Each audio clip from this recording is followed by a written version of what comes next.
وہ قتل بھی کرتے ہیں تو چرچا نہیں ہوتا، ہم آہ بھی کرتے ہیں تو ہو جاتے ہیں بدنام. کہ ڈنڈا آپ کے پاس ہوگا، پاور ہوگی، طاقت ہوگی، تو پھر آپ جو کہو گے وہ صحیح ہے، باقی سب کیا ہے؟ غلط. تیسری جنگ عظیم جو اسرائیل کی وجہ سے ہونے جا رہی ہے، اس میں جو ہلاکتیں ہوں گی وہ تمام ریکارڈ توڑ دیں گی. اور آج دنیا نے انسانوں کو اللہ کی غلامی سے نکال کے انسانوں کی غلامی میں ڈال دی ہے. احکامات مسلط ہوں گے، آپ آواز نہیں اٹھا سکتے. میں بار بار بیان میں ایک بات کہتا ہوں کہ کافر کے پروپیگنڈے سے متاثر نہیں ہونا چاہیے، اس کے لیبل سے متاثر نہیں ہونا چاہیے. وہ خوب اچھی طرح سمجھ لو، آزاد زندگی صرف اسی کی ہوگی جو پیغمبروں کو فالو کرے گا. اس کے علاوہ کسی کی زندگی بھی آزاد نہیں ہے. غزہ کی پٹی میں چند لاکھ لوگ رہتے ہیں اور وہ حملہ کرتے ہیں اسرائیل پر. جواب میں اسرائیل غزہ پہ حملہ کرتا ہے تو دنیا کی آنکھوں میں دھول جھونکی جا رہی ہے اور کہا جا رہا ہے پہل کس نے کی ہے. مغربی میڈیا جو ظلم دکھا رہا ہے نا اس وقت فلسطین میں جو ظلم ہو رہا ہے، حالانکہ وہ بہت کم دکھا رہا ہے، وہی انسان کے ہوش اڑانے کے لیے کافی ہے. کس طرح معصوم بچوں کو قتل کیا جا رہا ہے. جب آپ ان لوگوں سے پوچھتے ہیں کہ یہ اسرائیل کیا کر رہا ہے، تو جواب میں کہتے ہیں کہ پہل کس نے کی ہے. شاعر کا ایک شعر ہے نا، وہ قتل بھی کرتے ہیں تو چرچا نہیں ہوتا، ہم آہ بھی کرتے ہیں تو ہو جاتے ہیں بدنام. یہ پہل غزہ کی طرف سے نہیں ہوئی ہے، یہ فلسطینیوں کی طرف سے نہیں ہوئی ہے. ہم نے دنیا میں بڑے بڑے منجن بکتے ہوئے دیکھے ہیں.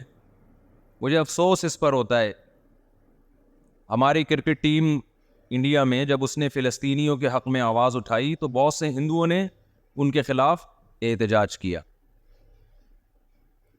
ساری دنیا کو معلوم ہے کہ اس جنگ میں صحیح کون ہے اور غلط کون ہے. ساری دنیا کو 2 اور 2 4 کی طرح معلوم ہے یہ بات.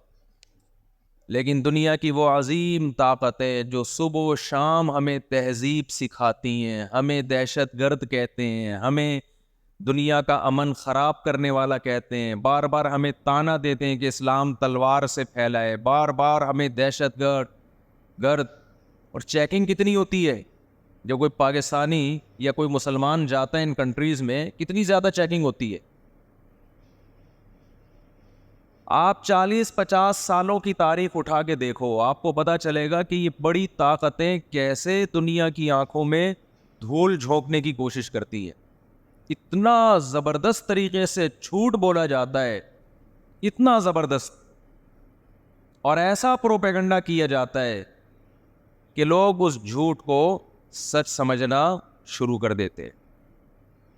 مجھے اکثر ایک بات یاد آتی ہے جو میں اکثر اپنے بیانات میں بھی کہتا رہتا ہوں کہ اللہ تعالیٰ نے جو قیامت بنائی ہے نا، آخرت، بہت سے لوگ قیامت کے منکر ہیں نا، وہ کہتے ہیں مر کے مٹی ہو کے ختم ہو جاتے ہیں. سوال پیدا ہوتا ہے کہ دنیا میں اتنا کچھ غلط ہو رہا ہے کہ اگر اللہ نے انسانوں کو مار کے مٹی کر کے ختم کرنا تھا اور حساب و کتاب کا کوئی دن نہیں ہے، پھر معاذ اللہ سے بڑا دنیا میں کوئی ظالم نہیں ہے. سب سے بڑا الزام اس خدا پہ ہے جس نے اس کائنات کو بنایا، کہ اللہ دنیا میں مظلوموں کو پوچھنے والا کوئی نہیں ہے، تو آخرت میں بھی اگر حساب نہیں ہے تو پھر اللہ میں اور آج کی بڑی طاقتوں میں، ظالم حکمرانوں میں فرق کیا ہو گیا؟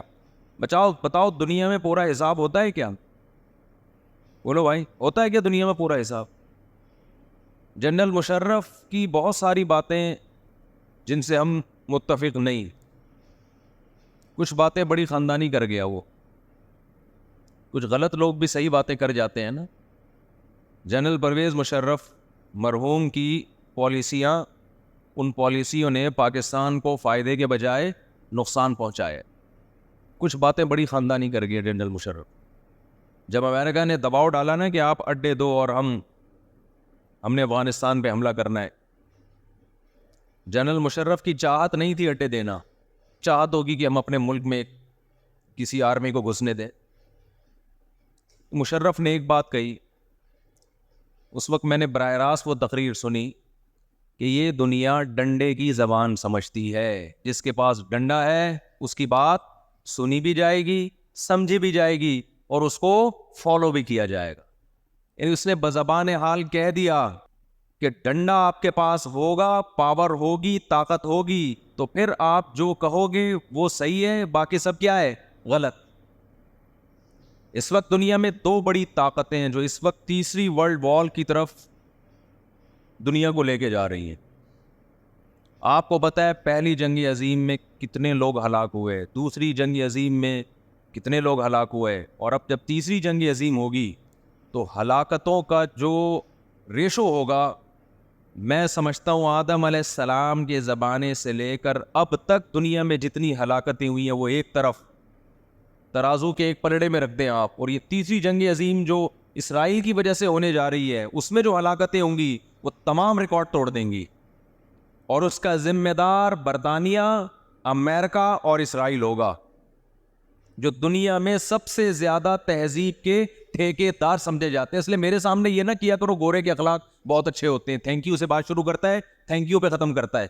یہ ان کا تھینک یو قیامت کے دن ان کو خدا کے عذاب سے نہیں بچائے گا. ہمارا وہ شخص جو گالی سے بات شروع کر کے گالی پہ ختم کرتا ہے, خدا کی قسم ان سے اچھا ہے. وہ دنیا میں وہ ظلم اور بربریت نہیں کرتا جو یہ لوگ کر رہے ہیں. عراق میں جو بھوک سے بچوں کو مارا ہے وہ کس نے مارا ہے, مسلمانوں نے مارا ہے یا ان 27 اتحادیوں نے مارا ہے وہ؟